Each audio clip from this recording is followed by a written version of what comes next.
So, Shannon, hi guys, welcome. So I hope you've got your notebooks ready. I hope you've got your pens handy. I've got Lucky 7 already showing. Come on, I want this to be an amazing class. I've been doing notes, I've been reading up, I've been thinking and focusing on you guys so much over the last 24 hours. It's really important, and I have been making notes. Because every good teacher makes notes. We don't just wing it, even though we do know our shit, we know it. Hello, Artistry by Cynthia. Fidel, how are you, my angel? Hi, Ripley. Peter, hi, my husband from Helsinki. Oh my God, we've got the United Nations coming online. This is it. This is makeup. This is our community. This is why I am doing this. Let's bring it all together and come and learn. So let's get going. So basically, I started to think yesterday about the history of makeup. I wanted to go back to ground roots because after that first class last week, I really did have a deluge of communications. And hi, Indiana. So anyway, I had a load of communications, people saying, no one ever showed me this. No one ever told me this. No one ever said this to me. There are so many of those messages that I thought, okay, I need to really think about the makeup brush class that I do, and I need to do it again and do it better. So that's what we're going to do. Now, if we go back to grassroots, we go back to ancient history, all right? So basically, the first brushes, as we know, were fingers, right? They go back to caveman. They were, when they learned fire, they could make charcoal and shove it on their faces or on walls or whatever, or they could crush berries or do what the hell they like, and they made it with their hands. As their brain cells grew, so did their capacity to create tools, which meant that they could go for a stick and they could actually draw with a stick, whether it was on a wall or on their faces. And then after a stick, we went into quills and feathers and leaves and anything that would give a texture or that they could put in their hand, create a tool with it and apply a product, much like we still do in our tribal cultures in this world today. Who's flying the British flag there, Iris? Yes, awesome. The first one was so great. I'm excited to see what it is. Okay, no statements. I want questions about brushes, but no love until the end, my angels. This is a proper class now. Come on, let's get our heads together. So, we've got the first tools, brushes, anything that we can get to stick a makeup on. Now, makeup goes back to ancient Egypt and possibly even beyond. I mean, they have found traces of it in parts of Africa. Ironically enough, the ancient Romans frowned upon makeup. They really didn't think that that women needed it necessarily. The ancient Greeks, on the other hand, loved it. It's like, oh, let's have some more. So we had ancient Greece embracing it. Of course, makeup existed in ancient Egypt. Going to Persia, it was all of the protection with kohl around the eyes. They would mix ointments with oils, carob oils, all sorts of things to make makeup. And of course, as their makeup evolved, so they would have developed tools. That does not say that we were making beautiful makeup brushes, back in ancient Egypt, but we had primitive tools to do beautiful work, whether it was a long stick or whatever. So we can date back our very first tools to ancient Egypt and around the time of 873. In fact, there is a wonderful piece here that I found. It basically goes back to the Bible, which is amazing. Here we go. So cosmetics were mentioned in the Old Testament. Yes. 2 Kings 9:30, where Jezebel painted her eyelids. That was approximately 840 BC, before Christ, people. And the book of Esther, I love that. The book of Esther describes various beauty treatments as well. So guys, we are going back millennia here, right? We've had a long time to develop. Isn't it amazing that we've had all this time and somehow we seem to be regressing right now? Anyway, we'll cross that bridge when we come to it. So, makeup brushes that we know today kind of started maybe about 100 or so years ago. we had factories in Japan, well, actually older than 100 years ago. We had old Japanese calligraphy brush factories that turned their skills from making calligraphy brushes into makeup brushes. Those were some of the first proper makeup brushes made. And then we also have to move west to Europe. So the Germans, the French, and the good old Brits all made amazing brushes, and still we have a huge industry in Europe. There are some amazing brush brands in Germany, some beautiful old brush brands in France, and as I know, there is still one company in England that makes brushes. Of course, with the advent of people wanting cheaper products, with the marketplace changing, we'll talk all about that later. But you know, we have seen those sorts of brush companies reduce, and now, as we know, the majority of brushes are made in places like Shenzhen, China.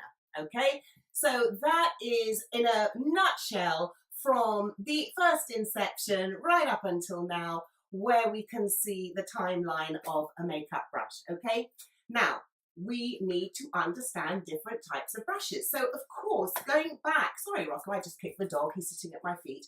So as we're going back to Japan, God, I love this subject. Are you enjoying this? Isn't it fucking amazing? Oh, I swore, I'm excited. Okay, let's get back in focus. So as we see, brushes came and percolated down from the creative arts, and absolutely the expansion of that.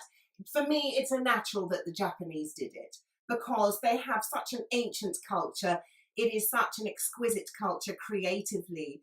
It really does make sense when you think about those beautiful calligraphy brushes and the way the hair works, and they're all natural hair, and the results are utterly exquisite. So the first brushes that came into our area for makeup came from the arts. So what I want to do now is talk you through, because I adopted a lot of those shapes in my brushes, because it's what I grew up knowing as an artist, and then I evolved from there. So I'm going to talk you through the different names for brushes, because a lot of you don't. I love you too, Ripley.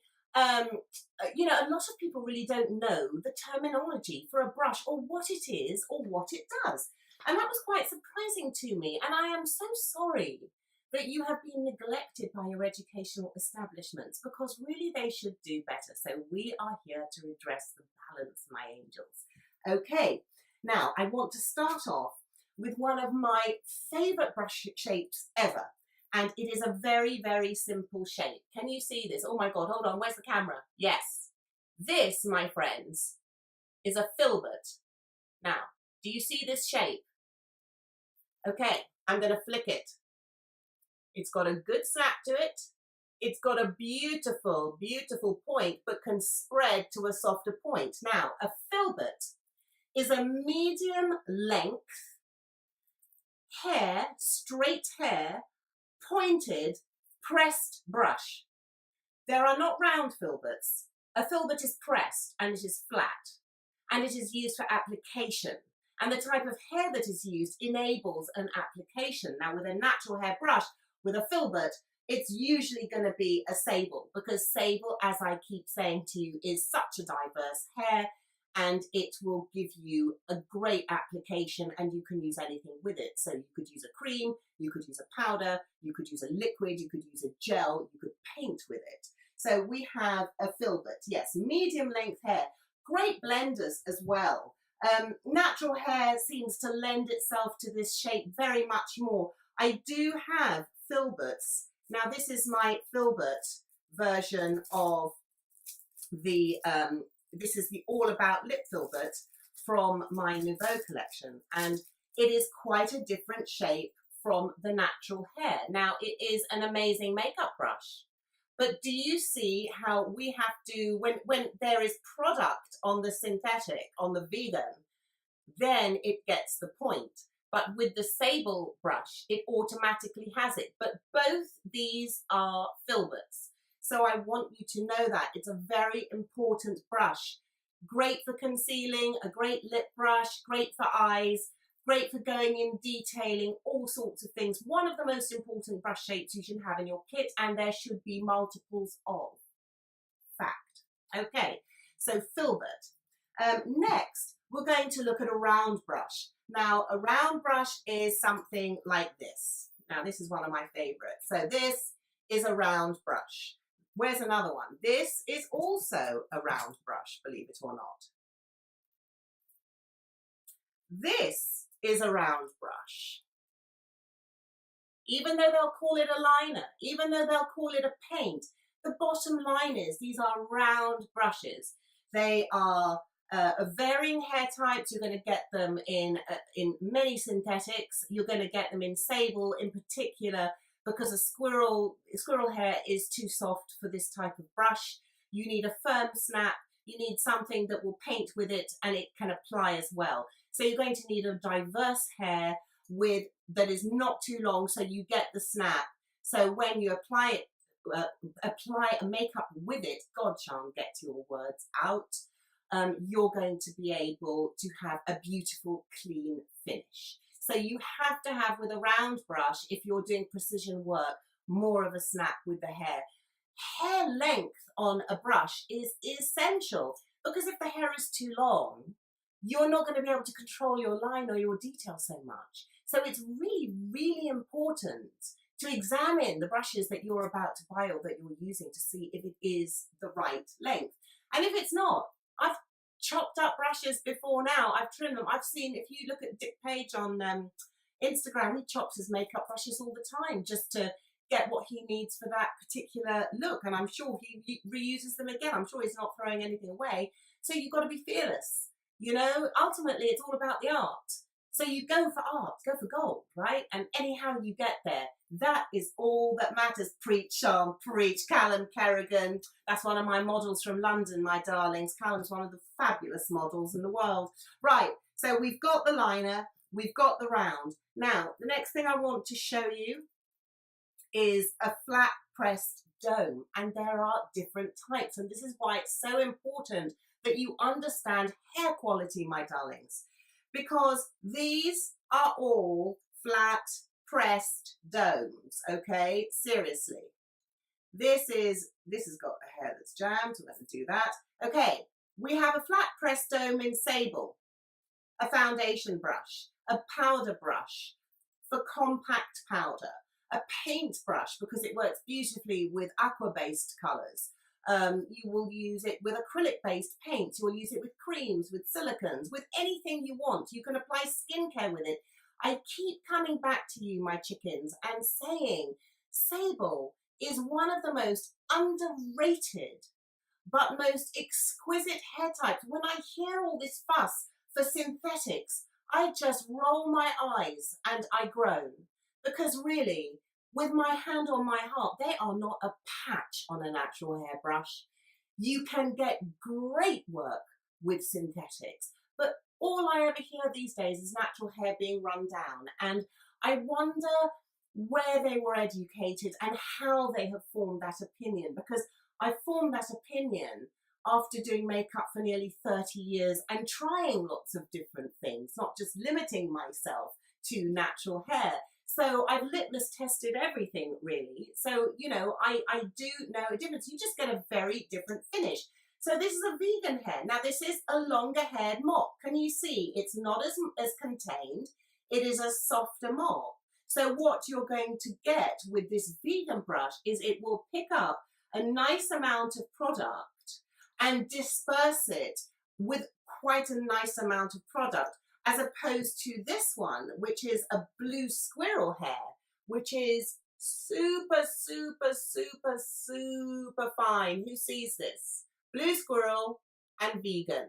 Can you see the way it's, even though it's a nice soft vegan, it's not that. It's this. Do you see the snap? Do you see the way it moves? That's going to make this a much better blender, because you've got the snap, but it's soft. Now with this blue squirrel, it's not going to be the hard-working blender of this, because this is a denser hair type.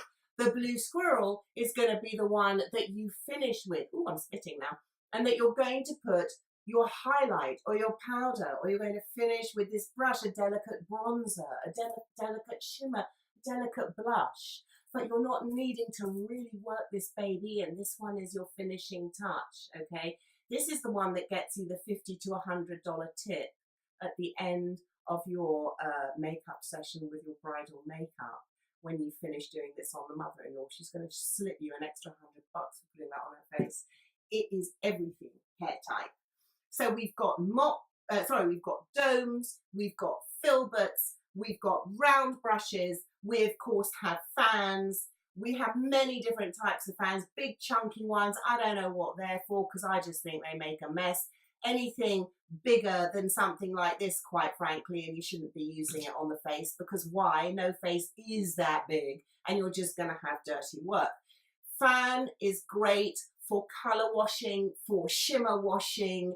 I don't advise it to apply foundation. I don't know why I see everyone doing this with it and putting concealer down, because it doesn't have enough snap to blend the concealer in. So a fan brush is going to have a lot more spring to it, right? A lot more spring, but you're not going to use it as a blender or an applicator. You're just going to use it for very delicate work like shimmer, in my opinion, okay? A little bit of highlight, a little bit of shimmer. And even for dusting off, I gotta tell you that for dusting off, I like using squirrel or I like using cashmere. It's a different finish. I feel like this still leaves some product residual in the peach fuzz of your hair, but nevertheless, a good fan brush is worth its weight in salt, and I would recommend at least having one of these in your kit.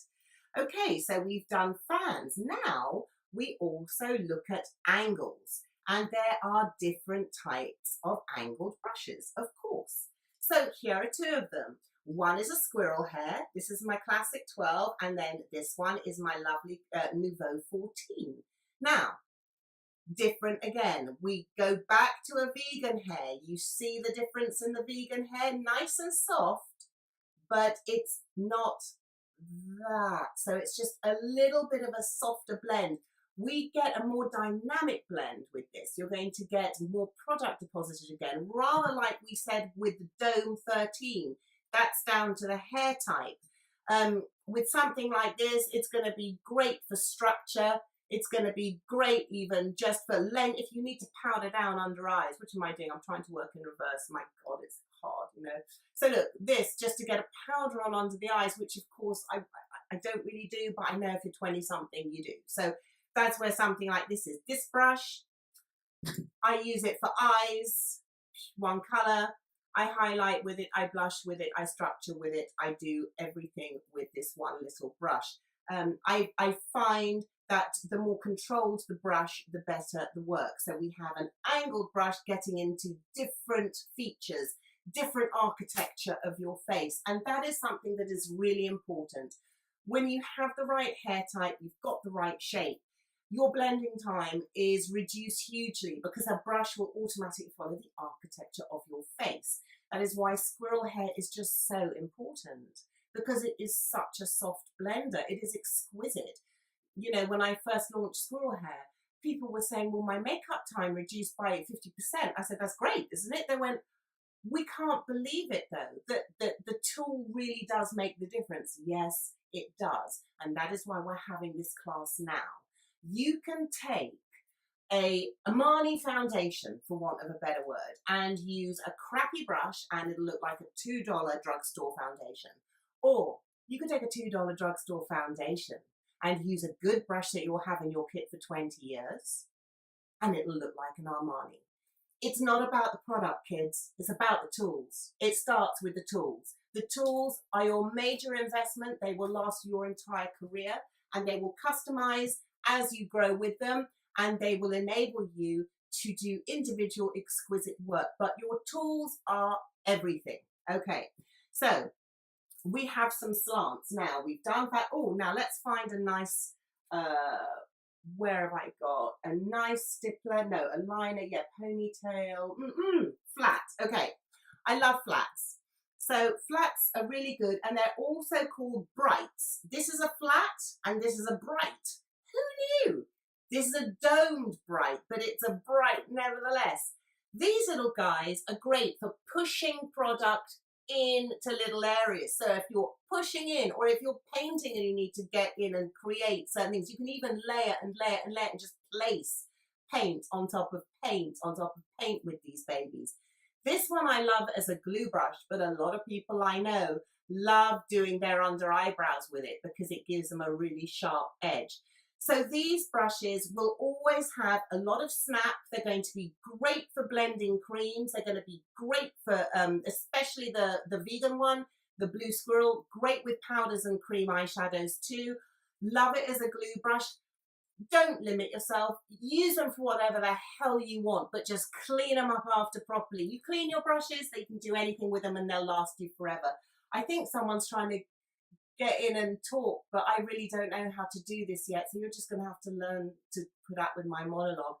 Not bad. What do you mean, Tanya? What do you mean, not bad?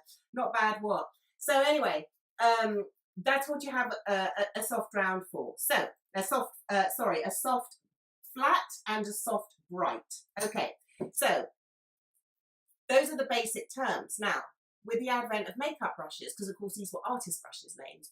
So with Makeup by Marlo, would you like talking a bit more about the number translation? No, darling, this is not about my brand, Makeup by Marlo. This is about teaching you about brushes first. We can have brand Instagram lives, and I will do that.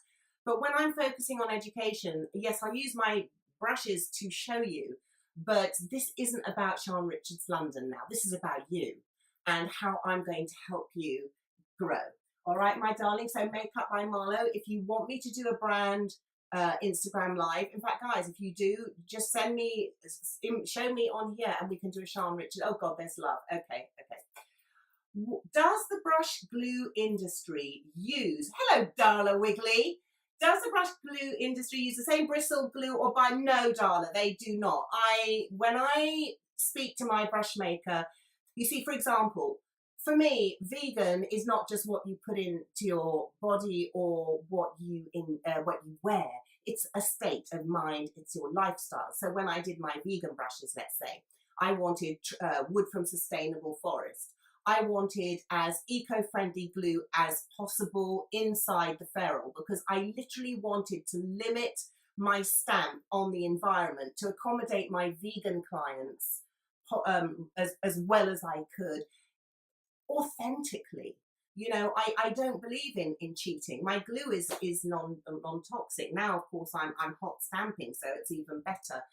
But everything has to be. So in answer to your question, Darla, is it a generic glue? I do not know that. But what I do know about my brand is that I have specifically made it a mandate. So if a brand is conscious in that way, then that's what they have to do. Glue is very important in brushes, as you all know, because glue can break down over time when you're soaking them in that chemical brush cleaner. So thank you, Taya. So, you know, it's very, very important to look after your brushes. Now, let's come back to brush names. Just quickly, I just want to round this up because then we can be open for some discussion because there are some really good things I want to talk to you about. So, oh my God, I hope my air conditioning is not bothering you. Some other vegan brushes could possibly not be vegan because the glue is made. Yes, Darla, absolutely on point. Darla, I'm coming back to this discussion, this vegan discussion. Wait. You're impatient. I know you. So, other shapes that came into the beauty industry within the last, I would say, 7 years, because really leading up to that, we still were using artist brush shapes. We were, can I use cashmere goat brush? We will come back to that afterwards, Q&As. So, yes, you can. So, brushes suddenly took on a new shape. So now we have cosmetic brushes that look like this. This is a derivative of a ponytail. This is actually my pyramid crease. So we have pyramids. We have unusual shapes that will, can you see it's a tri-point? So you've got unusual shapes, different hair types, cashmere. Very important how you store your brushes because these brushes are like this until I put my little my little mesh around them, and then I can get more control with my application. So understanding hair and how you can affect it is vital, so that you really do get the best out of your brushes. You don't just shove them in a brush roll after you keep them, let them poof out, then get crushed. No, my darlings, what are you going to do when you open your brush roll up and you're going to use your brushes? They're all misshapen. So keep them in a box, or keep them in a cylinder, or keep them somehow, but keep them in these, or keep them in whatever, but keep their shape and keep caring for them. It's very, very important. So we have a plethora of new shapes. God, I get so excited. It's really quite something. Things like calligraphy brushes. Okay, my rendition of a calligraphy brush. I made this for Mark Coulier. He is an amazing makeup artist. I was at makeup school with Mark. He was a year older than me. And you will have seen his work in the Grand Budapest Hotel.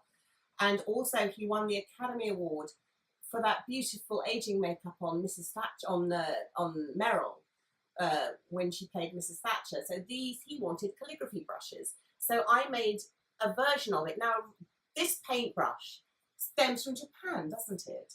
But why would you only use it to paint? I have artists using it for eyeshadow. I have artists using it for character. It is a narrow hair. It is a thin hair type. It will be versatile. It will do what the hell you want. Different shapes that fit architecture of the face. So when you're shopping for brushes, my friends, I really want you to start being more discerning. You need to pick up a brush. You need to feel the way the hair moves, all right? I'm going to go now and tell you. Do you remember last week, those of you who were here, I said there were different hair types, how to measure the circumference of a hair. Okay, so hair is measured in a format called gauge. Just like we have denier for pantyhose, okay? We've got 10 denier, 15 denier, 20 denier, 40 denier pantyhose. The denser those pantyhose get, right? Well, with brush hair, it's 10 denier, 20 denier, 30 denier, and I think there's even a 7, right? Now, most natural brushes are between a 7 and a 10 denier. They're super fine. Even if it's a sable, that's a 10, and you've got more of a snap, and depending how densely packed, of course, will affect the way your brush performs. But ultimately, you're going to have a very, very, very fine diameter of circumference, rather, around your hair, if it's natural. Now, when it comes to vegan hair and synthetic hair, no matter how beautifully they are evolved, and they really are exquisitely evolved. I mean, this is the highest grade of vegan hair I could find. It took me 2 years of sourcing and testing it out, and it moves as closely as I can get, God, the way that works, to a natural hair. But even this is going to be a 10 to 20 denier, okay? These are a 10. Now, on those big cheap ass brushes from China that when you hold them you feel like you can bludgeon someone to death with, you know the ones I mean, those are 30 gauge. That's the reason the hair splits. That's the reason why when you have cream on them you get a streaky application. And the irony that I've read in my notes is that they are saying that a synthetic brush will give you a streak-free foundation, and that a natural hair brush will be good for applying powder. I mean, who wrote this bullshit? Have they ever done makeup? Because this is nonsense. This is nonsense. Live from the trenches. It's nonsense. I'm glad I'm making you cry with laughter, Glam Tam Tam. So, you know, I always say, you know, try it out for yourself. It is ultimately your choice. But for me, I always use natural hair. I condone it. It is not cruelty to animals. It's a byproduct of the food industry. We are not living in the 40s or 30s when they were killed for their pelts. They are not any longer. I need us all to grow up and stop being squeamish, because we're all wearing leather shoes. We're all piercing our noses and doing the most god-awful things to our bodies. And yet we're worried about using a bloody natural hair makeup brush. I would hazard a guess that most of the top working pros in the world are probably using 70% of natural hair in their kits. So let's talk about vegan, Darla Wiggly. Angie, yes, exclamation mark, Naji. Oh, my makeup school taught me such garbage. Oh, so ordinary. They were so bad if they didn't tell you the truth. So that's why I'm doing this. Anyway, Darla, back to vegan versus, my God, we've done half an hour. Back to vegan versus natural hair. Now, here's my thoughts on this, and I would really love to have your feedback on this, people, because this is a class discussion. I hope you've taken some notes and that you've actually managed to be helped. But in my opinion, you know, as I said, I've spent a lot of time researching and doing my homework. So it doesn't come from things I read on the internet. It comes from personal experience. And really, you can't do better than that because you've lived it. And that is my point for me doing these classes, is I've experienced so much and I've seen so much and I'm reading so much nonsense. Oh, I love you, Ripley. Look at her notes. God bless you. Yes, Lisa Maloney, we're saying it how it is. And Angie, you got your pad right here. God bless you. So, vegan. Yes, ethically, we have to be really, really careful and conscious, right? I mean, I don't know about you guys, but one thing I'm doing in my makeup kit is I am getting rid of as much plastic as I can. I recycle every empty palette that I can. I am now not putting cotton wool in my makeup kit. I actually am got, you know, for my personal clients, I'm only doing face towels so that I can wash them and reuse them. And yes, so I'm using some electricity, but it's solar powered electricity, so I'm okay with that. Whereas if I use a Q-tip with a plastic stick in the middle or a cotton wool ball, that's more waste. So I'm really trying to cut back, and at home too, I've made conscious decisions in my life. Where can you recycle empty pallets? Reuse them, darling. Just boil the kettle with water, put a pallet in a bowl. When the water's gone off the boil, pour water into the pallet, all the grease will rise because grease and oil rise, and then you'll have all of the nasties out and you can clean it with alcohol and a little brush. In fact, you can brush out with alcohol, liquefy it, clean it out with a tissue, and you're good to go. So just think, yes, Angie, wow, I never thought of that. I need you guys to start thinking, and that's this whole point of my class.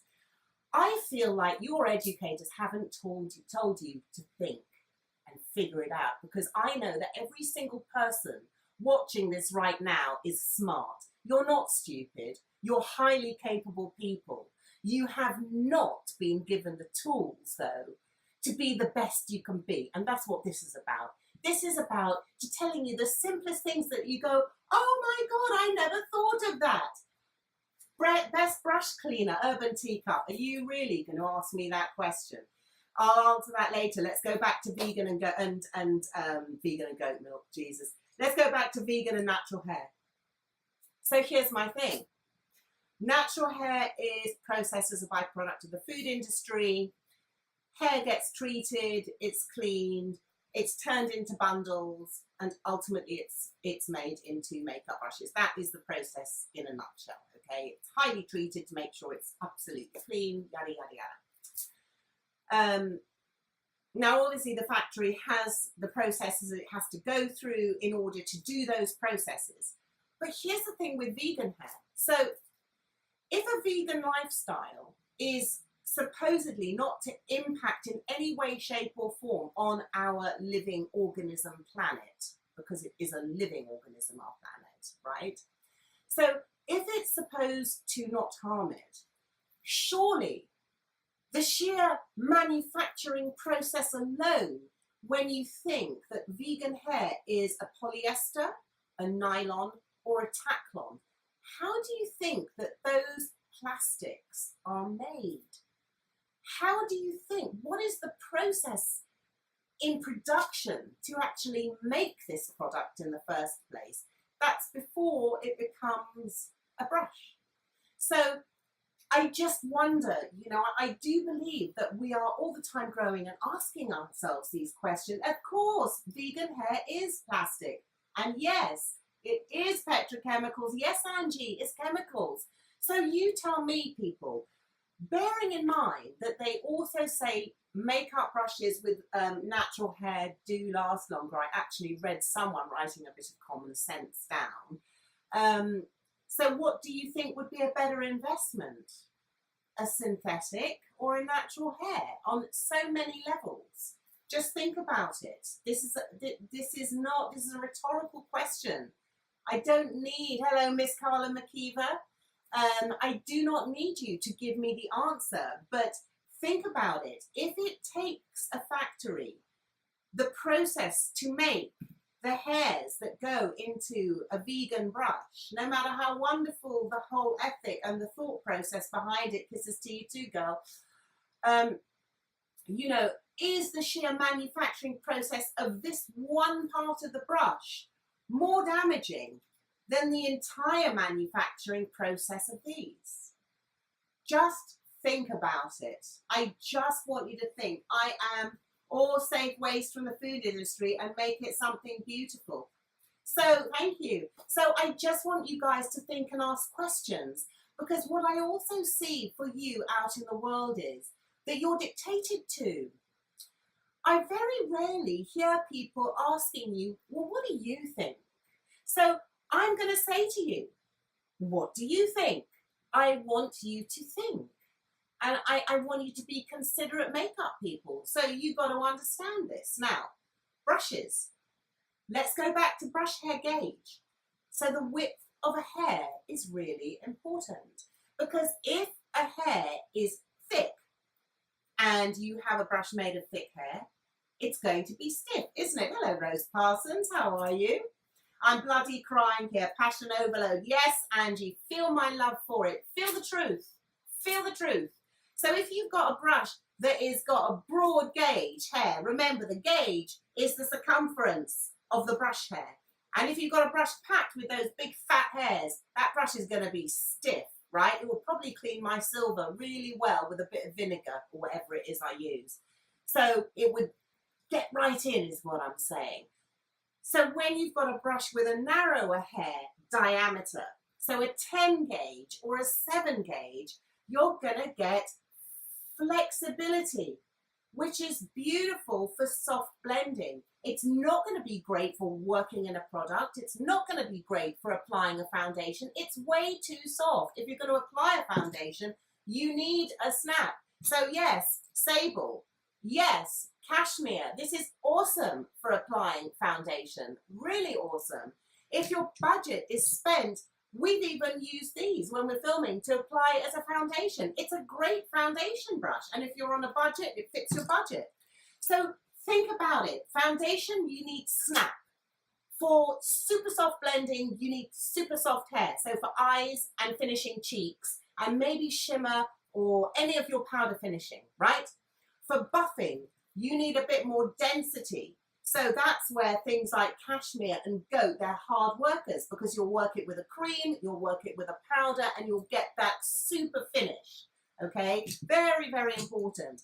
And then for vegan, I really bloody love this brush. This is a really hard working brush. I think that's probably why I've brought it. You know, it literally will just buff it in. Then again, you can stipple alcohol paint with it. You can use it as a stipple brush, and I have for character makeup.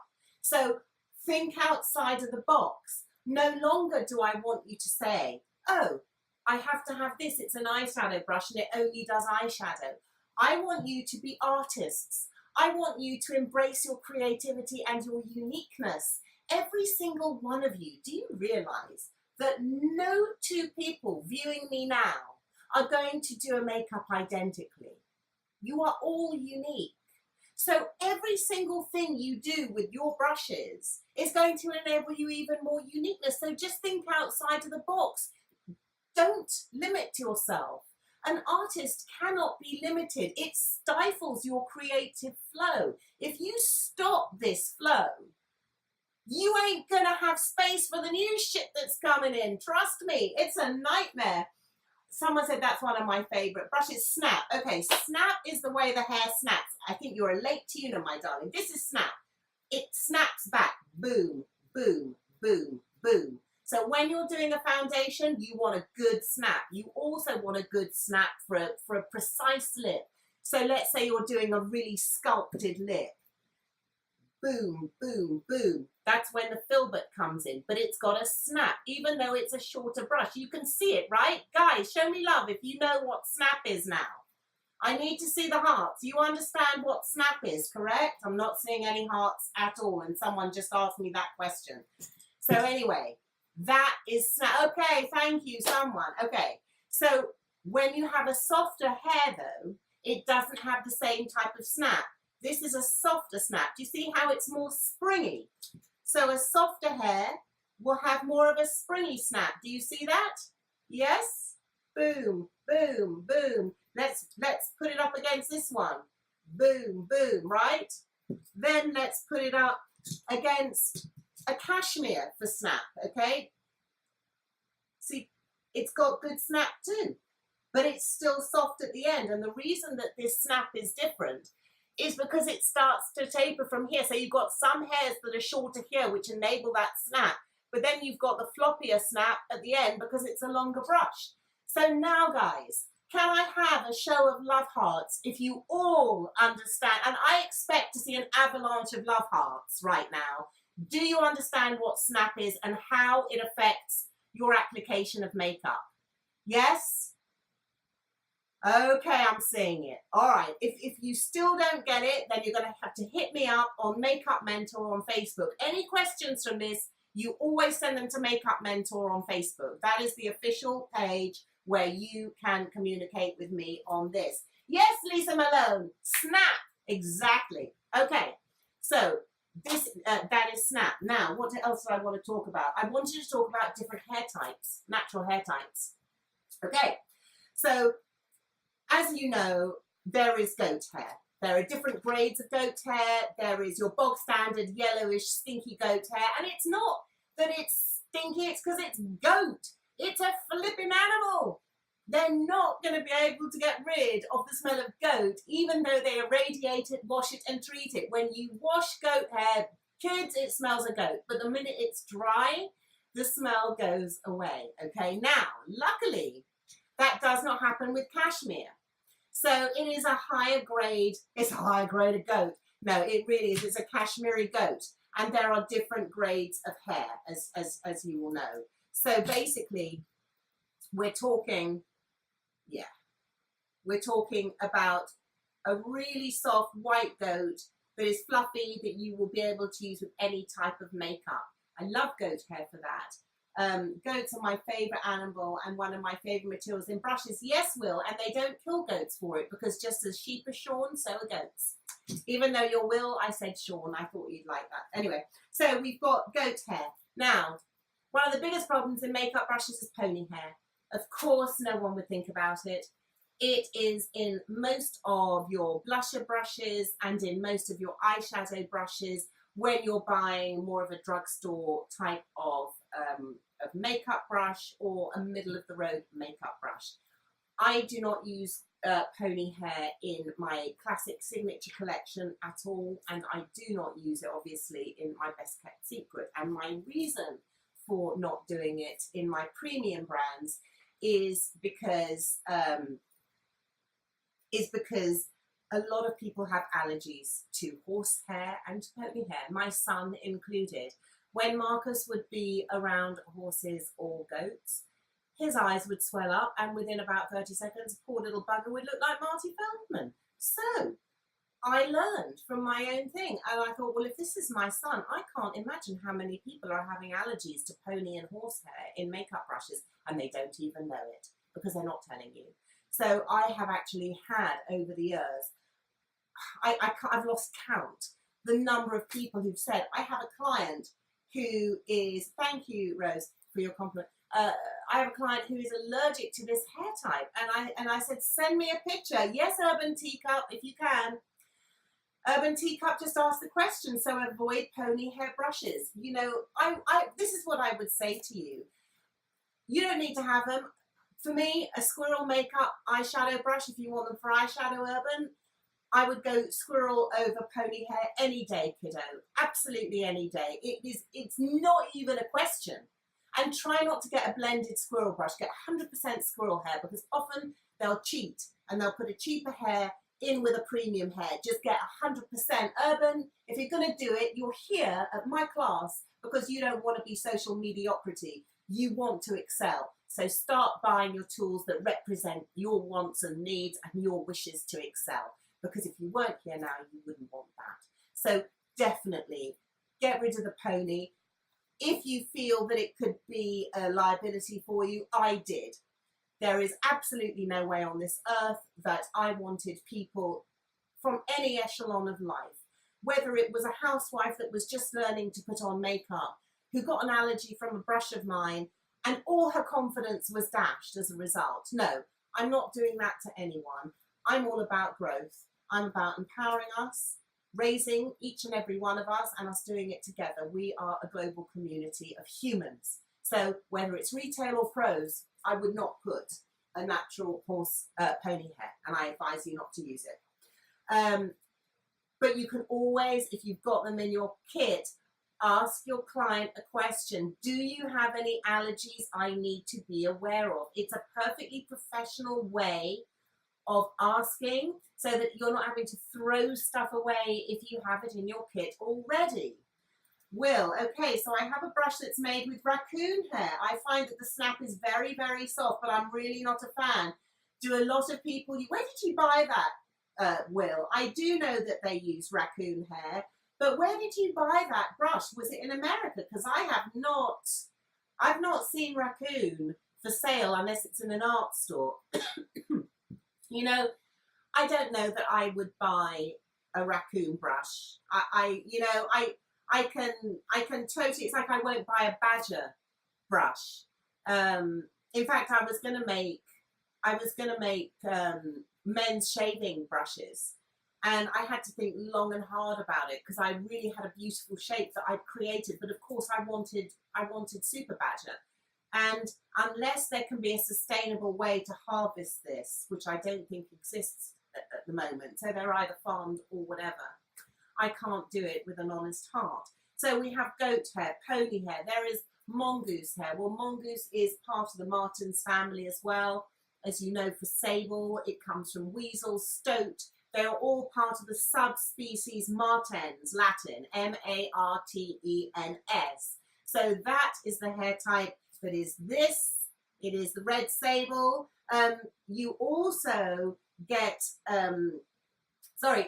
mongoose is not sable, I just want to say that, but it is part of the genus martens, of which the sable is part. And sable, you can also get another sable equivalent, which is called miniver, M-I-N-I-V-E-R. Miniver. Now this is when you're getting really anal and specific about your hair quality because you are such an enthusiast. So miniver is Russian squirrel winter coat. It's a different coat. Obviously it's thicker, so you're going to get a different type of hair than if they just have a summer coat. So this is where it gets really, really squirrely and super in depth. Yes, we've got badger hair. Yes, we've got sable. So that pretty much sums up natural hair. Goat, pony, mongoose, badger, sable, squirrel, of course. You know, European pine squirrel looks like this. European blue squirrel looks like that. Very, very, very different, very distinguishable. I suggest every one of you invest in some squirrel hair brushes. You will never look back. They are exquisite. They don't have to be mine, but just get squirrel and make sure that it's not shedding. Okay, synthetic brushes. So we're looking at nylon, filament, Taclon or polyester. It really does fall under those three categories, and then you have subcategories underneath that. So as we discussed, that is a manufactured process. I have no clue as to the ins and outs of that process. That's really beyond where I want to head with this. Now, I think I might have a sip of water. Hang on. What are some of the ways manufacturers try to mislead? Very good question, oh so ordinary. Yeah, you bought it in America, Will. Interesting. Student loan, going on squirrel. Not if you find a brand that gives you a good discount, Angie Effects. Okay, and squirrel for makeup effects. Remember what I said, squirrel hair you're going to use with powder for soft blending. You can use it if it's a more dense brush and it's round. You can use it with a cream as well and buff it out, but squirrel hair really not for anything other than powder. So you can use it for prosthetics, but it's if you're doing probably a natural makeup, you're putting some shimmer on or something like that, I don't know. Anyway, money. Yes, you need money. But you know what, Iris? Everyone is going to come down to money. I had no money. I was you. I've been a student. I had a mother that was a widow. I had 2 jobs that I used to do. I would work a Saturday and a Sunday, and I would save my tips, sometimes take a 3rd job, and I would buy 1 brush a month. I would do it little by little, because this is what I have to say to you, my darling. When you have a good brush, it is diverse. So that 1 brush you find 3 or 4 uses for, rather than buying a cheap brush where the head might. Yes, darling Ripley, buy 1 a month. You know, buy 1 a month. Think about your purchases. Don't rush. If you can afford to, 1 month, whatever. I remember when I was starting out, we've all been there. We don't have the career yet in our 20s. It's starting. So when I did it, I asked all my mother's friends, got me old brushes, got me makeup, whatever. I didn't care. I was like, let me just get my hands on shit. I can make other stuff work. Ask them for Christmas. If your family say, what do you want for Christmas? Let's not talk about the new Louis Vuitton bag or this or that or some other jackass piece of junk that you're going to grow out of or don't need. Get them to get you products that would elevate your life. How do you elevate your life? By having the tools you need to create success. So prioritize things. Get your face out of social media makeup forums and go and actually do makeup instead and practice it, rather than talk to a bunch of blind people who don't know what the bloody hell they're talking about. Learn from experience. Okay. What 2 brushes would you start as workhorse brushes? That's a very good question, Roxana. Thank you. I can do a full face with that, even eyeshadow, because I have done. I've blended it. I've highlighted. I've put foundation. If I needed to powder, I did. I can do anti-shine with it. I can do structure with it. I can blush with it. I can do whatever. And then if I need any other detail, I could probably do something like, I would say maybe the number 4, so that you could get an eyeliner out of it, a brow liner out of it. You could use it for cream eyeshadow. You could use it underneath here, and then of course lips. So I would say something rather like that. Look at the difference, you see. Yes, absolutely, Carlene. Yes, that's right. My birthday Sunday. The list is sent. Awesome. I hope you send it to all your family and tell them that you're about to tell them to buy the pro discount, and then they'll give you a discount. But go shopping. Now, the other thing I want to talk to you about is how to hold a brush. I had a young lady from Britain. How do brush manufacturers try to mislead us on quality? Yes, Osa Ordinary, bringing me back, good girl. Well, oftentimes they'll mix hair, if it's a natural hairbrush. How many times have you seen a brush and eventually, over time, it gets really matted right down inside the base of the brush? It's like dreadlocks. This is 13 sheer maxi. So the reason that happens is because they're using a cheaper, thicker hair with a premium grade hair, and they're trying to give the illusion of quality. So the hair isn't going in the same direction, and as you may or may not know, the minute that you've got hair follicles rubbing up and down like this, you're going to get dreadlocks. So that's why you get matted makeup brushes. Now, the other thing that they do, which is utterly horrific, is that they coat them with silicone. So what you get is you'll get a natural hair brush that you think, oh, it's nice and silky and it feels great and it's nice and soft. And then 6 months down the line, after a few cleans, you know, you've done some heavy duty work with it by this time, suddenly you notice it's drier, it's scratchy, and it's, you know, yeah, Stephen, I know I'm sideways on the camera, but I flip it and put it on YouTube. So anyway, I know I'm sideways, kids, but I'm shooting this so that you can have this back on YouTube and always refer back to it. And this is a better format for YouTube. So, So basically they coat it with silicone. 6 months later, the silicone will wear off. And basically you've got the true integrity of the hair. Oftentimes it's drier, it's brittle, it's scratchy, it's blunt, it's nasty.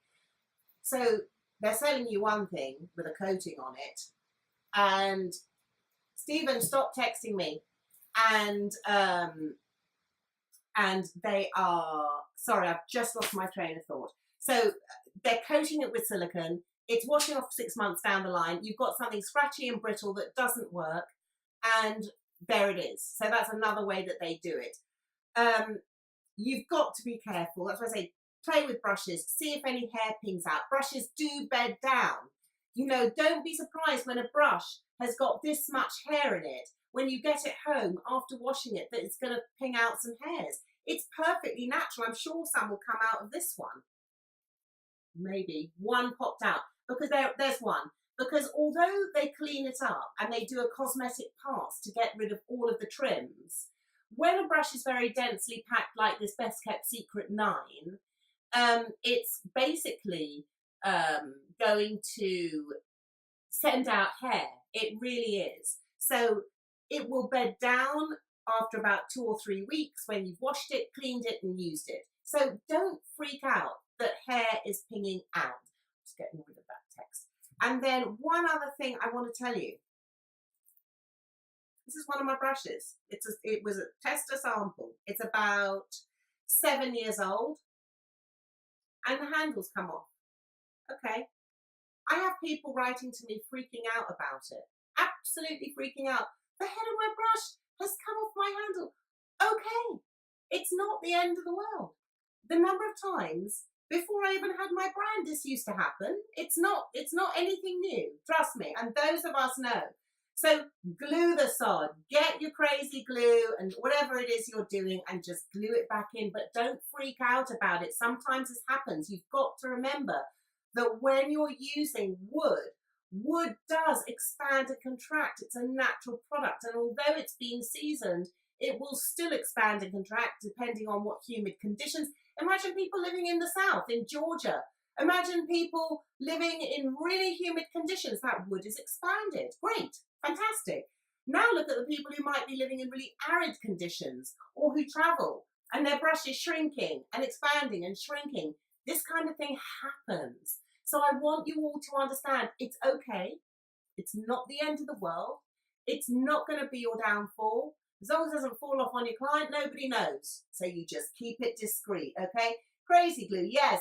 Yes, Ripley. Ripley's getting it. Ask me some questions, kids. I specifically said I wanted you to ask me some questions. So now ask me some questions. I'm sure you have some. What else have I got for you? How to hold a brush. That was another thing. And brush techniques. Okay. So I had Angie from Britain who said to me, she sent me a really beautiful letter after my first class last week. And Angie, oh, I've got 2 minutes. She said she threw away her beauty blender and she did a foundation the way I've been telling her. Apply it with one brush and then take a dry brush and buff it in.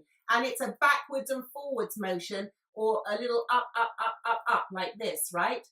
She said each and every client this week has noticed a difference in makeup that she's done. They're regular clients to her. She said it's completely changed the way she does it and that she's absolutely thrilled. How can you tell when a brush is coated with silicone? Sue, you can't. That is how they do it. You can only tell further along the line. It is a trick. I have got 1 minute left, my chickens. So you had, is that you, Angie Effects in Britain? That was you writing. Okay, God bless you. I'm very happy to hear your success worked. So I've got 58 seconds left. Let me know if you want me to talk about the brand next or whether you best brush cleaners on set. 70% alcohol mixed with a little rose water and water. And then my brush shampoo, of course. Come on. Okay, guys, any questions? Write to me on Makeup Mentor. You're so welcome. Tune in. This comes with love. This comes with just the purest intentions. Let's grow together. Let's stop with being social mediocrity and let us elevate and be true to our art. Remember, we are always artists first and foremost. We must be true to our creativity, strive for excellence, strive to elevate, enable our clients to feel as comfortable and confident as we can gift them. I love you. See you next week. And thank you so much for tuning in. God bless you.